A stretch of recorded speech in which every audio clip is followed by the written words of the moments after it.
Magandang araw mga kapuso, ito po ang mga ganap na dapat po natin abangan bukas dito lamang po sa Lilat Matias, Attorney Atlo.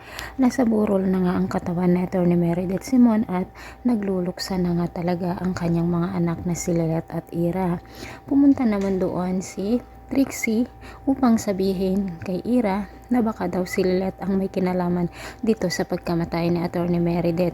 Ngunit hindi naman naniniwala si Ira dahil nga sinabi naman ni Lilet na bago namatay si Meredith ay nagkaayos na silang mag-ina at nararamdaman niya naman ang simpatsya ni Lilet sa kanya. Samantala mga kapuso, dumating na nga si Attorney Renan Alon na kung saan ito ang maghe-handle sa kaso ni Attorney Meredith at siya daw ang tungkod ng mga krimen na kung saan ay nangyayari sa buong bansa. At sinabi nga ni Lilet at Ira na sana nga mahuli na ang kriminal na kung saan ay ang sanhi ng pagkawala ng kanilang pinakamamahal na ina.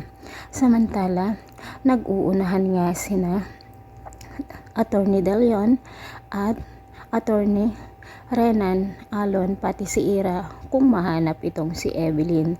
At isang araw nga ay sinabi ni Attorney Renan sa kanyang kausap na good news daw dahil alam na nila kung nasaan itong si Evelyn. Sa pag-uusap naman nina Attorney De Leon at Calorena, sinabi nga rin nila na alam na nila kung nasaan itong si Evelyn mga kapuso dahil nga nag-hire sila ng tao na kung saan ay maghanap dito.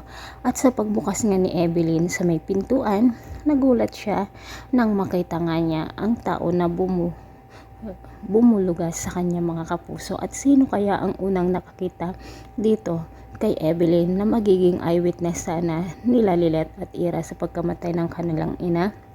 So mga kapuso, ito po ang mga dapat natin abangan mamaya dito lamang po sa Lilet Matias, Attorney Atlo. Maraming salamat po sa panonood. Bye bye!